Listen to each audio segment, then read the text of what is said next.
In Matthew, the 25th chapter today, if you want to go ahead and turn there, that's what we're going to look at.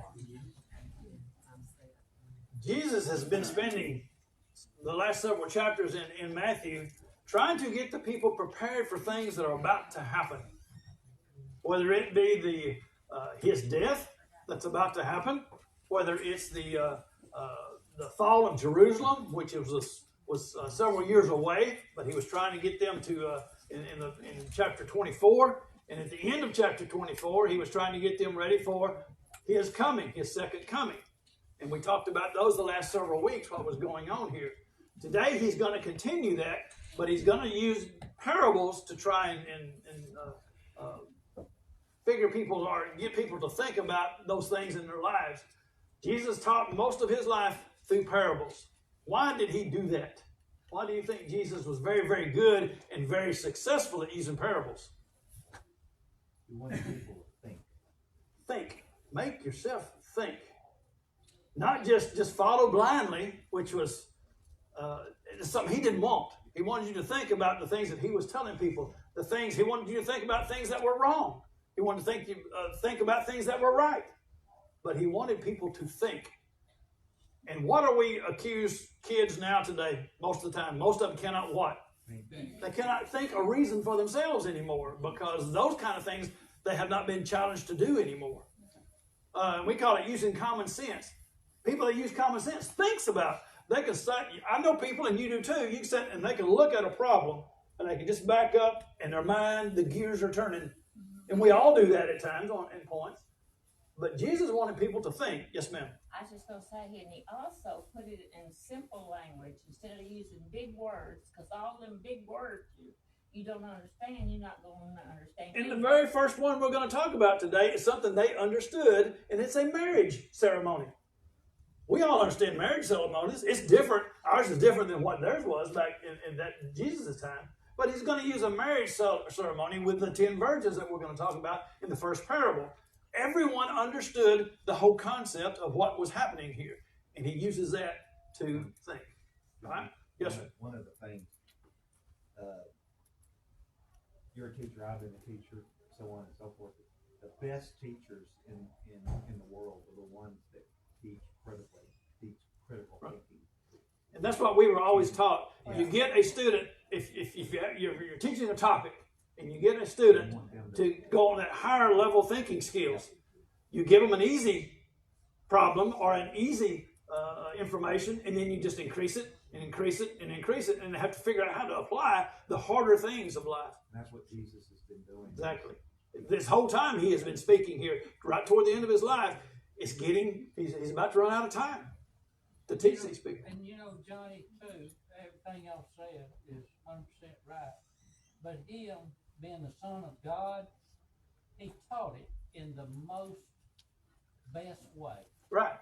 There's some good teachers, smart, but they don't know how to teach it in a good way. But we know that. I've been in classes where they were talking here. Y'all ever been to those? That's right. I'm going, what in the world are you talking about? I took an advanced genetics course without having the regular genetics course in college.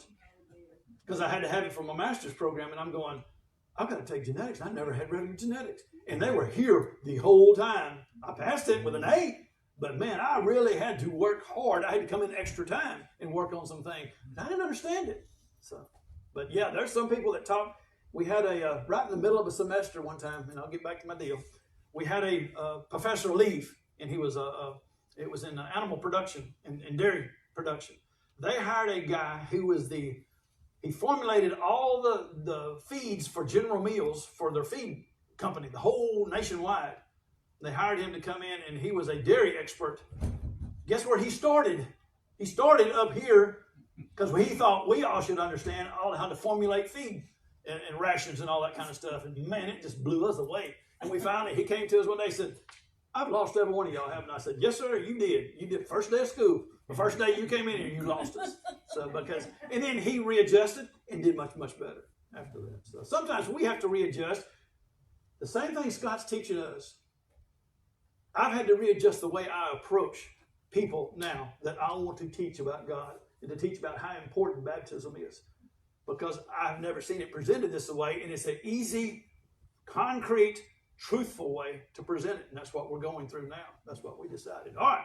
I need someone, if they would, read starting in verse 1 of chapter 25, and we're going to read down through 13. And we're going to read about the 10 virgins, the foolish, the wise, and the foolish virgins. All right?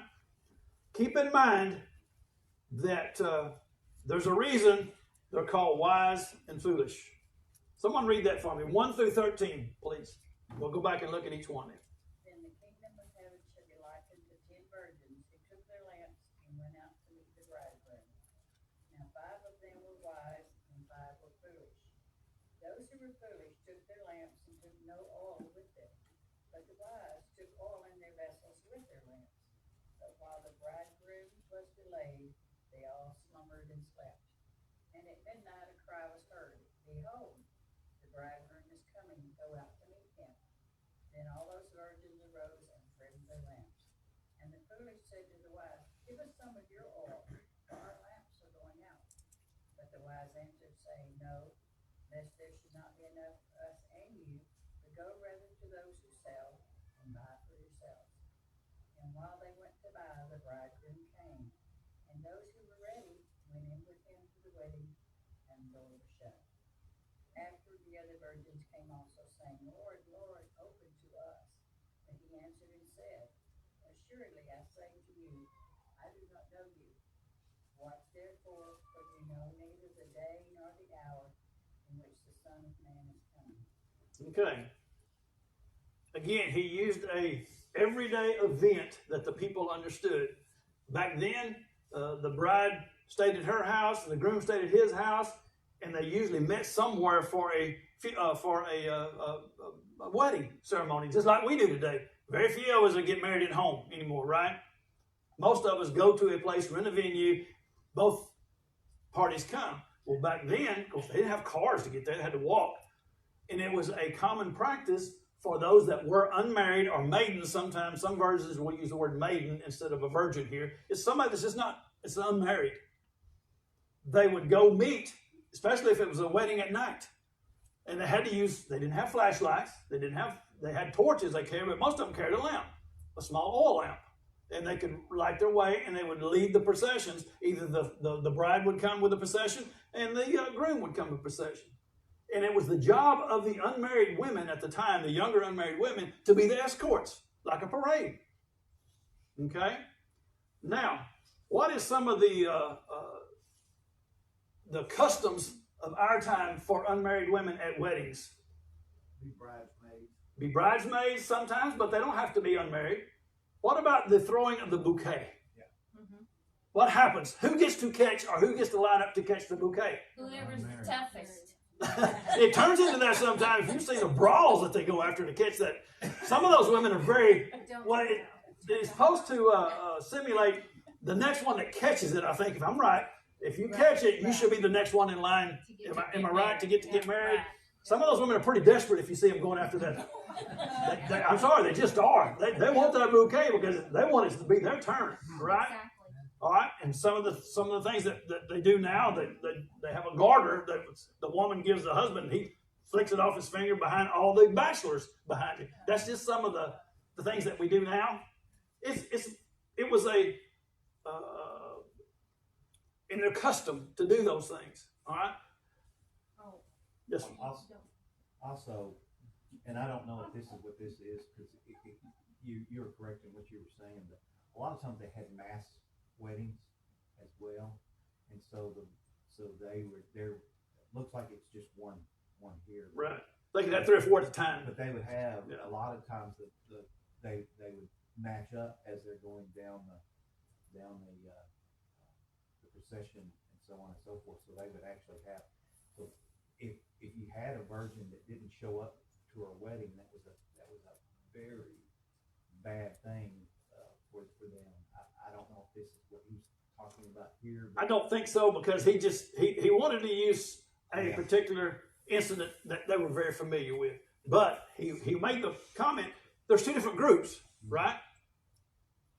From the beginning of time, from the time Adam and Eve sinned in the garden, has God always separated people in 2 different groups. Those that believe and are faithful, and those that are wicked and non-faithful. All the way through Scripture, we see that. God has never changed that. You got the good side of the group or the bad side of the group. And this is he separates this into two different groups. Did the same thing in Noah's day. We talked about last week. What happened to those people that would not believe Noah? They all drowned. All right. What happened to the people at the banquet? Back, if you back up a couple of chapters, I think in chapter 22, it talks about the banquet feast that the king or the Lord or the master had prepared, and those people that were supposed to come didn't come, and he opened it to everybody else. There was a good group and a bad group. He's always had two different groups. So that's what he did with here. Let's look at some things in this particular. He calls them the 5 wise and the 5 foolish. Why were they so wise? They were prepared. And isn't that the same thing Christ has been trying to teach these people for several chapters that we've been reading about? Be prepared. I don't care if it's for the fall of Jerusalem. I don't care if it's prepared for my death, my burial, and my resurrection. He tried to tell them. They wouldn't listen. They didn't understand it. Or if it's toward the end of time, when he is coming back finally, and to take all the people with him, and it will go to judgment. In this place, we read it will burn up. All the elements will burn up. It will not be this place anymore. Okay? But he's trying to tell them, be prepared. And he keeps telling them over and over and over, different ways. You people are not prepared. You people are not prepared. How much of the world is prepared today? Not much. Haven't we read over and over and over? Many will be called. Few that will enter. Wide is the gate that goes to destruction. Narrow is the gate, and few that enter in. Even though we want, as a society, we want as Christians to take as many people, we hope God will take a ton of people. But he tells us over and over and over, that's not going to be the way it is. There's going to be few that go. We want to be in that few. Well, God wants the same thing. You know, Second Peter tells us. Sure. You know, he wants everybody to be saved. Right. But you have to do your part. That's what we're fixing to get into on why didn't they share their oil. We'll talk about that in just a minute. Okay? So, Jesus, he talks about being faithful. Back in chapter 24, turn back just a little bit. Look in verse 45. What does it say? 24:45 here. When he's talking about the two servants. He calls one of them what? He calls one of them faithful, right? In several places in here, he calls those people that are doing what they're supposed to be, those that are being prepared, he calls them faithful. What does he call the two virgins? The two different groups of the virgins? Those that are wise and faithful. Okay, they did what they were supposed to. That's something we're all supposed to be. We're all supposed to be wise and faithful. How do you get wisdom? Scripture tells us. Pray for it. You pray for it to start with. It says pray for wisdom. If you're lacking wisdom, you better pray for it first. And God said he will give it abundantly. What else teaches us wisdom? Life experiences, right? It should. Unfortunately, some people don't do too good. They go back and repeat the same problems over and over and over. And they're not learning the wisdom from it, David. That's why people think that old people are wise. We're not wise. We were just dumb and learned from Yeah, we've all made some pretty foolish mistakes, haven't we? But most of us, if we have any sense to us at all, have learned from those mistakes and don't go back and repeat them as best we can. Okay? There is a little saying I saw on Facebook that said, why am I so wise? It's because God had mercy when I was stupid and foolish and young. And it didn't kill me right then. Yeah.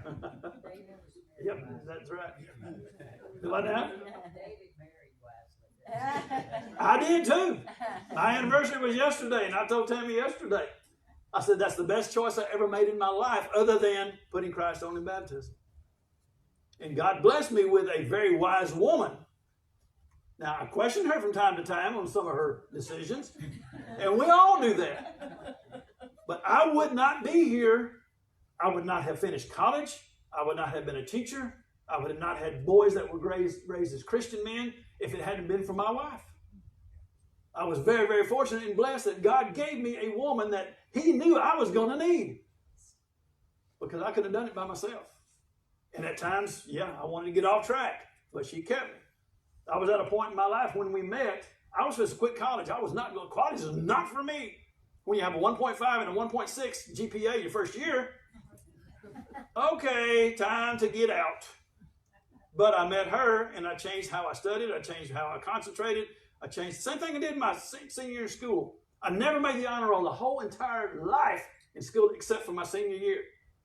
And I was challenged by a Christian girl that grew up in this congregation. Why don't you try? See what you can do. I made the honor roll 6 times in a row. And I was the highest GPA my senior year, valedictorian and salutatorian. Why didn't I do that before? Because I was not very wise. It took me going through those things to do that. These virgins went. They didn't prepare for oil. All right, if you continue on down through verse 5, as the bridegroom was delayed. Now, who is the bridegroom here? We're often talked about Jesus. The groom. Christ is the groom, right? And we talked a little bit about it last week, and we're going to mention it a couple more times today. Jesus did not plan to come back immediately after his resurrection, after he ascended to heaven. It's going to be because on the next parable, it's going to talk about the talents, and we referenced it last week. He's going to take a trip and be gone for a while because he's given us enough time to train ourselves and train others around us. He is giving us the time that we need to prepare.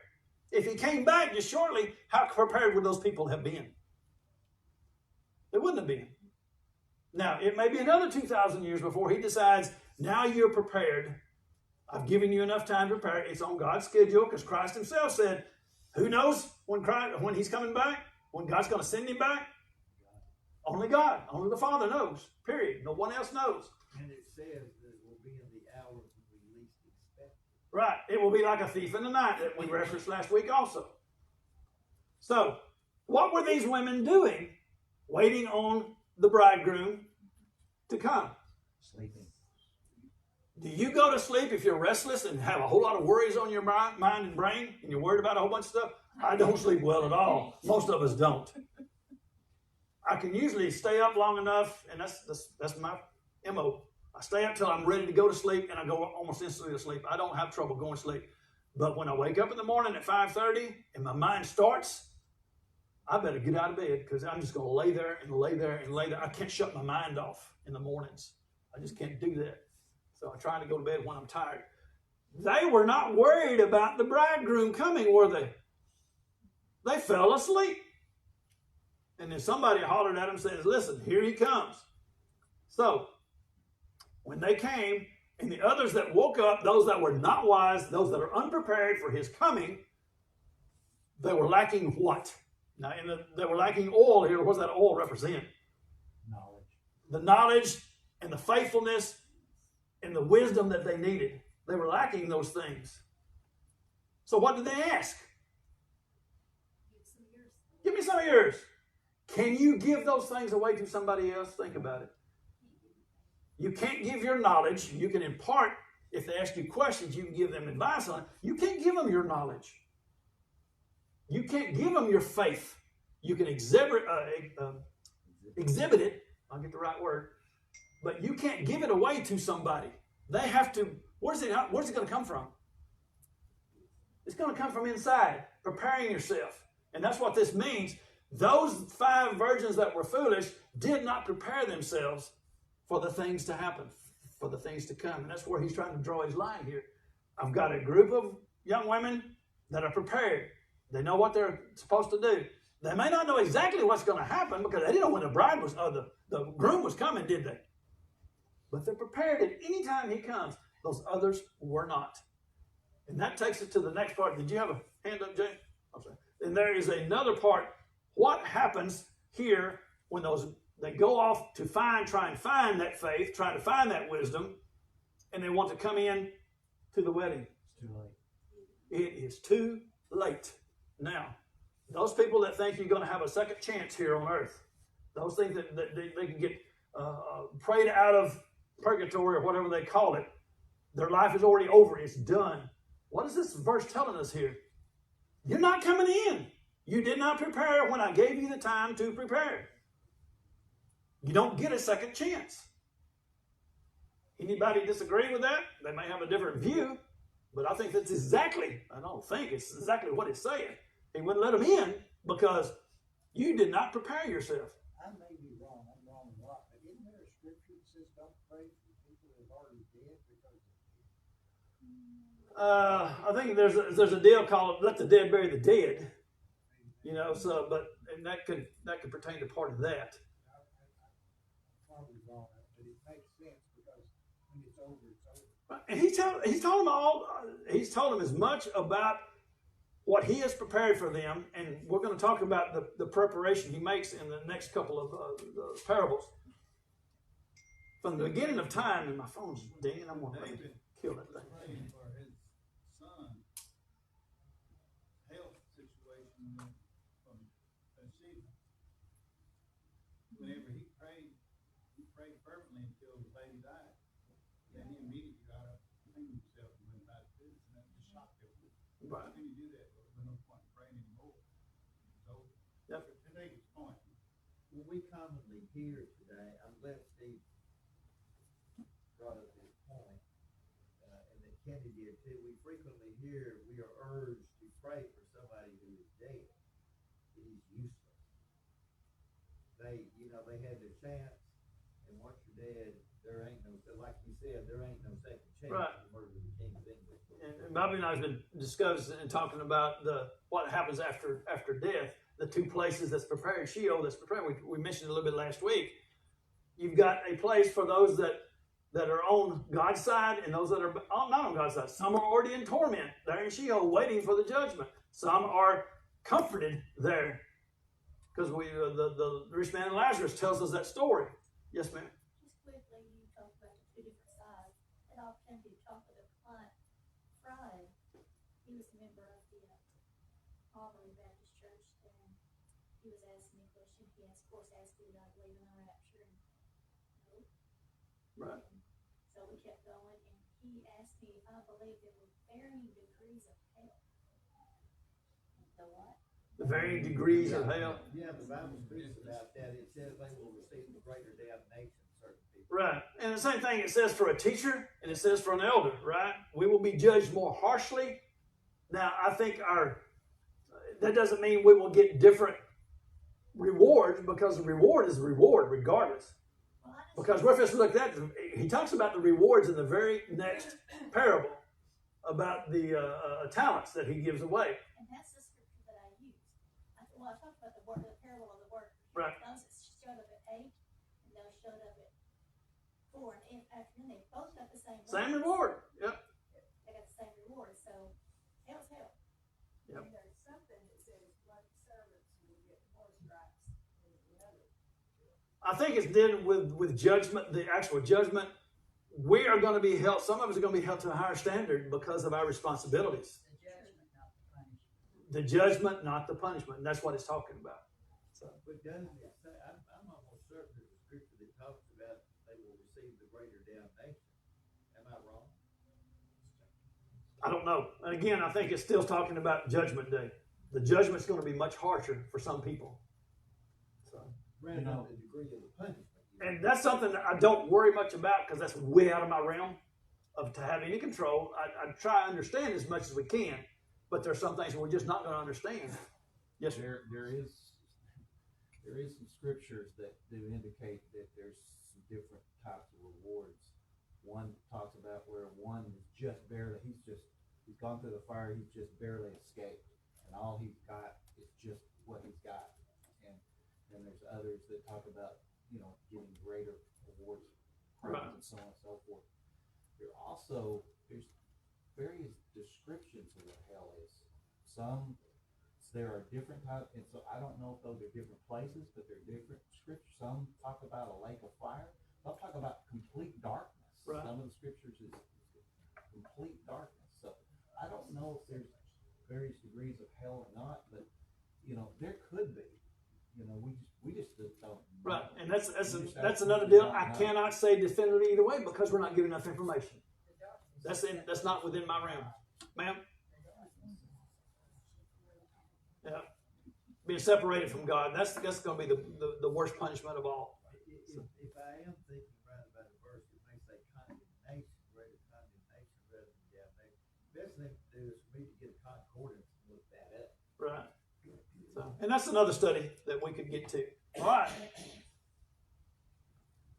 Again, the ladies said no to those that wanted something they had. And it's not something they could give away. And that's what is making, there's going to be things in your life that you just cannot give away, even though you would wish you could. You wish you could share that part. Other than the example you live in your life and the things that you did right, they didn't. And they didn't again. It's about being, he's talking about the whole thing about being prepared. Some things you can be prepared for.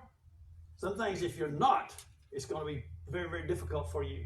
Yeah. And that was with the fall of Jerusalem and also with his coming. There are some religions that do preach that you can get somebody out of Sure. purgatory or hell or Right. whatever Pray it is. them out. You can. 99 out of 100 times it involves paying Yeah. money. Well, Yeah, pay so- for it. Right. that's true. And Catholics are the only ones I know who teach that. Yeah, possibly. but well, I don't believe they're the only ones. There's a few others. Yeah. Okay. But what I was going to say is you cannot. I mean, you can only get yourself to heaven. You can't get anybody else. Hopefully, you can kind of help somebody. Exactly. Help them, Right. But you can't get them there. Look at the verse. Somebody reread verse 11 through 13 for me again. Later the others also came. Lord, Lord, they said, open the door for us. But he replied, Pay attention to this part. truly, I tell you, I don't know you. Therefore keep watch, because you do not know the day or the hour. Okay. We are told in several different places of Scripture, what will judgment be like? Come in, a good and faithful service, or depart from me, you evil one, because I do not know you. You didn't do what I told you to do. And that's what he's saying, making a point here again. And at the very end of it, he makes it very clear, and he said it now 4 or 5 times now in this 24 and 25. He said, you do not know neither the day or the hour when the Son of Man is coming. No one knows. So if somebody tells you he's coming on a particular day, you can guarantee he's probably not coming that day. Okay, that's almost a guarantee. So especially if it's a big, big deal, and that's happened several times. All right, we got to move on. The parable of the talents. I need someone to read from 14 through, and it's a little longer reading, 14 through 29. Oh, excuse me, 30. 14 through 30. For the kingdom of heaven is like a man traveling to a far country. He called his own servants and delivered his goods to them. And to one he gave 5 talents, to another 2, and to another 1, each according to his own ability, and immediately he went on a journey. Then he who had received the 5 talents went and traded with them and made another 5 talents. And likewise he who had received 2 gained 2 more also. But he who had received 1 went and dug in the ground and hid his Lord's money. After a long time the Lord of those servants came and settled accounts with them. So he who had received 5 talents came and brought 5 other talents, saying, Lord, you delivered to me 5 talents. Look, I have gained 5 more talents besides them. His Lord said to him, well done, good and faithful servant. You were faithful over a few things. I will make you ruler over many things. Enter into the joy of your Lord. And also who had received 2 talents came and said, Lord, you delivered to me 2 talents. Look, I have gained 2 more talents besides them.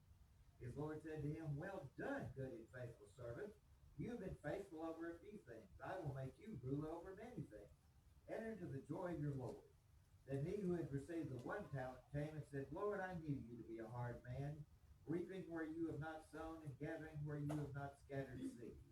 And I was afraid and went and hid your talent in the ground. Look, there you have what is yours.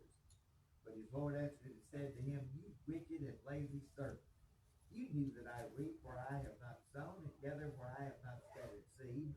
So you ought to have deposited my money with the bankers, and at my coming I would receive back my own with interest. Therefore take the talent from him and give it to him who has 10 talents. For to everyone who has more will be given, and he will have abundance. But from him who does not have, even what he has will be taken away. Okay. Go ahead. Verse 30. Yeah, And 2:30. cast the unprofitable servant into the outer darkness. There will be weeping and gnashing of teeth. And that's a repeat of something he's already said. All right.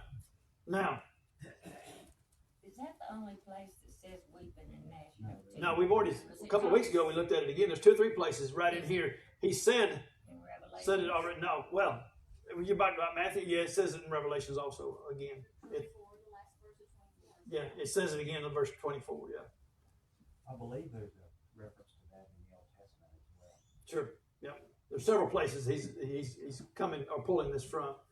All right. Talking about a talent. A lot of people, when I was growing up, a lot of people tried to teach us that was your abilities. Well, no, that's a wrong talent. That's the wrong word. This is a measure of money. Okay. A talent is, and a talent's about 6,000 denarii.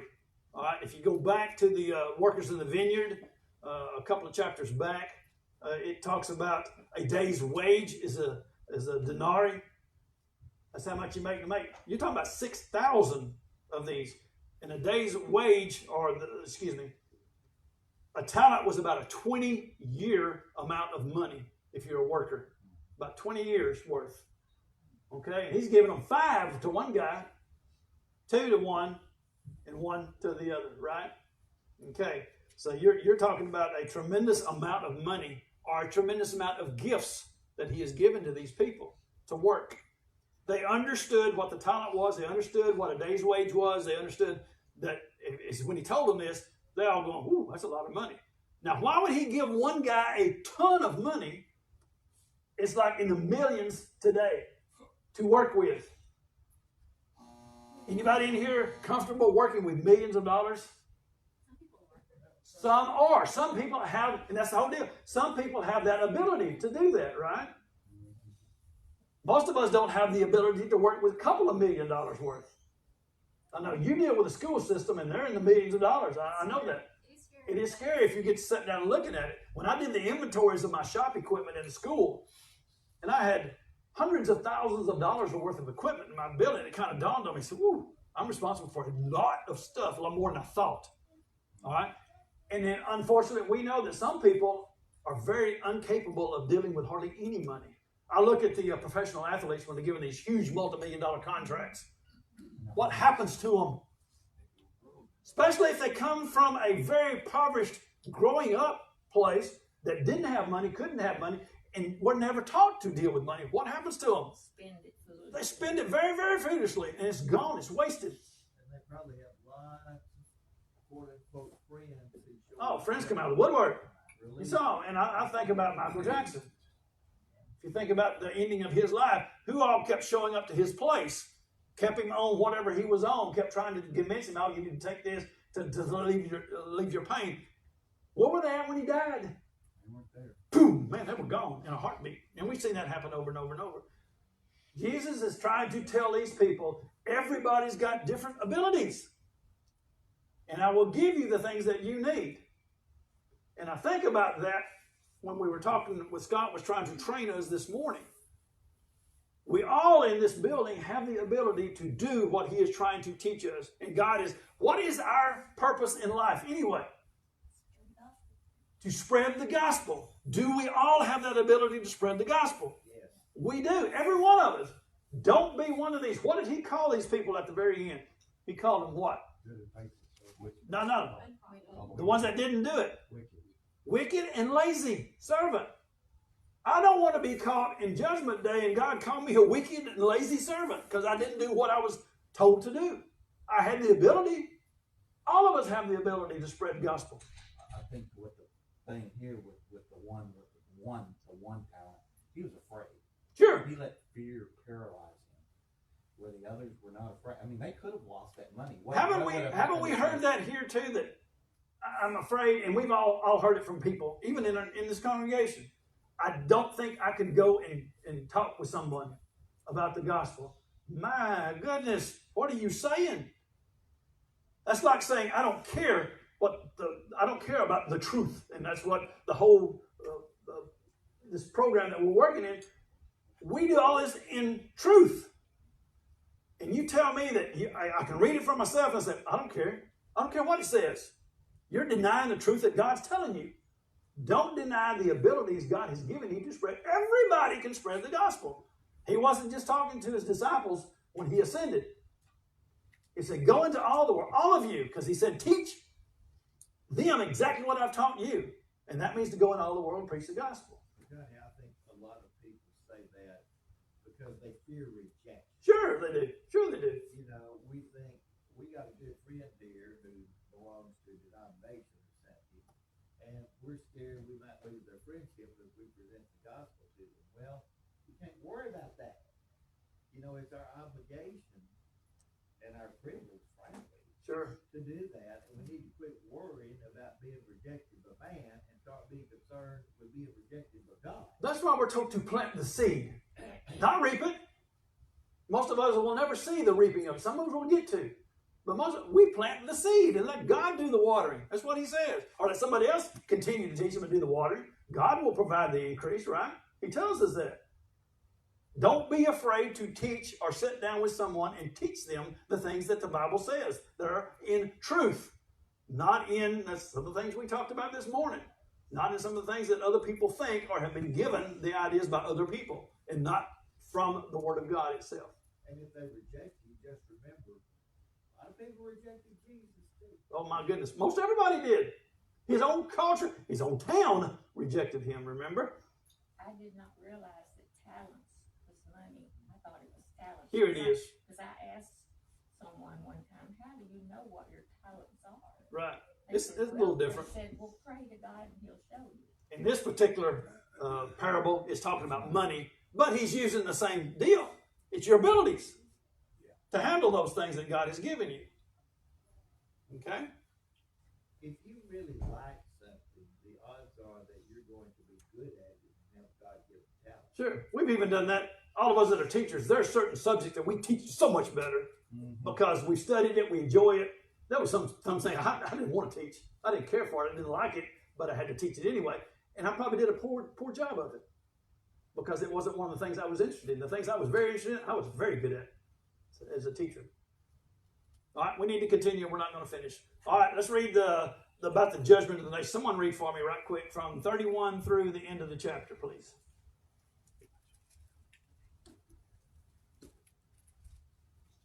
When the Son of Man comes in his glory, and all the holy angels with him, then he will sit on the throne of his glory. All the nations will sit on the throne. All the nations will be gathered before him, and he will separate them one from another. As a shepherd divides his sheep from the goats, he will set the sheep on the right hand and put the goats on the left. Then the king will say to those on his right hand, come, you blessed of my Father, inherit the kingdom prepared for you from the foundation of the world. I was hungry, and you gave me food. I was thirsty, and you gave me drink. I was a stranger, and you took me in. I was naked, and you clothed me. I was sick, and you visited me. I was in prison, and you came to me. Then the righteous will answer him, saying, Lord, when did we see you hungry and feed you, or thirsty and give you drink? When did we see you as a stranger and take you in, or naked and clothe you? Or when did we see the sick or in prison and come to you? And the king will answer and say to them, surely I say to you, inasmuch as you did it to one of the least of these brethren, you did it to me. Is that far as I go? Yeah, and it continues, and we're not going to have time to continue. And it tells the ones that didn't do it. When did we not do these exact same things that he talked about? What does this tell us as Christians, as God's children? What is our responsibility to those around us? To help. And whatever we can. Sometimes we can't help a whole lot. We're limited at times, aren't we? Some people feel bad. Well, I just can't seem to do enough for you. You know, I know you've got more than what I can possibly provide, but you do what you can do. Again, it goes back to the abilities that God gave each one of us to do. And it's done with love. Every bit of it's done with love. All right? Love thy neighbor. Exactly. Now, who is your neighbor? Everybody. All right?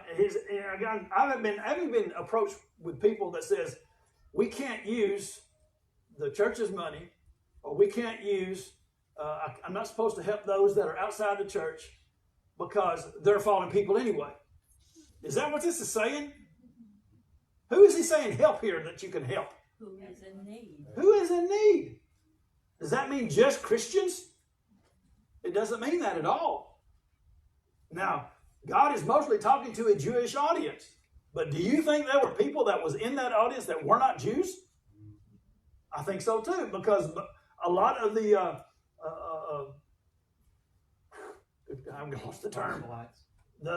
Either the proselytes or those that are the what? Gentiles. I'm sorry. I couldn't think of Gentiles. Good gracious. 65 years old. I'm old. My mind's going. Oh, just wait, just wait. There was lots of Gentiles in those audiences too that heard these things that were going on. Now, if something as big as Jesus during his day and they drew the crowds, do you think the Jews are the only ones going to go there? Everyone's going to come to see. So there were lots of people there. And he made references several times to Gentiles that are in the audience. Okay? So this is something that we're supposed to do. When did we do these good things for Jesus? We did it to anybody that's his children. That's his children and his creation. But I know lots of people that are very, very selfish in what they have. And we all tend to be that way. We just do. That's a human nature that we fight every day. We're to help those that we see in need. Now, but when God gives us enough wisdom to know when to stop at times, because there's a thing called enabling, right? We've got to be careful and draw that line. It's very difficult. The more times you get burnt helping someone, the more wise you figure out different ways to help them. It's not always money. 9 times out of 10, I saw a poster yesterday. The guy's holding up signs says, "Just give me money." You know, and I said, "I will work for money. Just give me the money."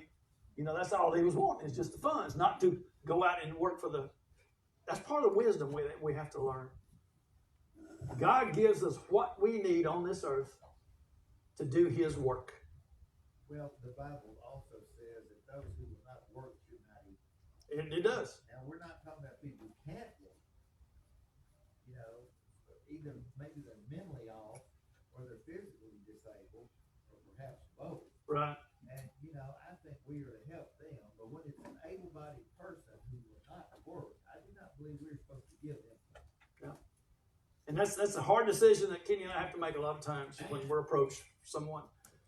Do we give help or do we not? We have turned people down. And some people we have not. That's something we will have to answer for, not y'all. Kenny and I will have to answer for that one day. On that note, there are many people in this world that make their living bumming and ways. And it seems like it's gotten worse here in the last several years. A lot of panhandlers have money than most of us. Right. Yeah, they've done so much undercover work and followed people. There was several stories that you can read that people were going, they were making over $1 million a year.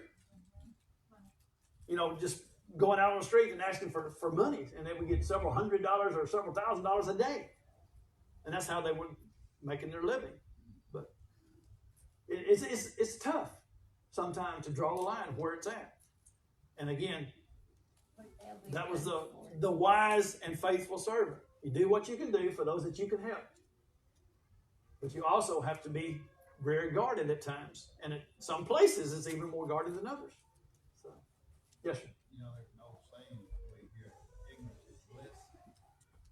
But if you live this lesson today, you find out there's no such thing. Ignorance is not bliss. It can sure send you in the wrong direction. Right, because God even tells us, Christ even tells us that, hey, at one time he turned a blind eye to things that were going on, but he no longer does anymore. There are things, the truths that he is expected to be followed. And if we don't follow them, we're in trouble.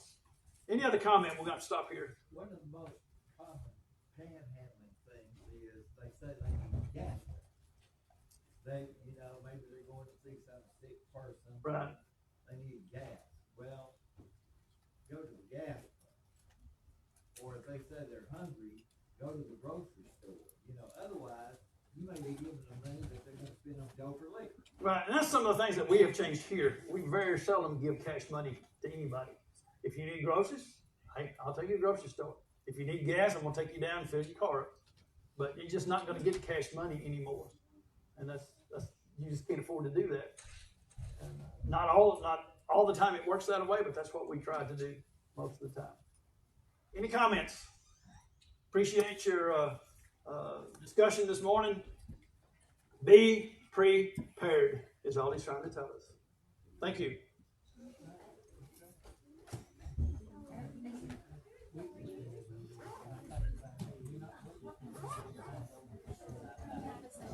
Yes, ma'am.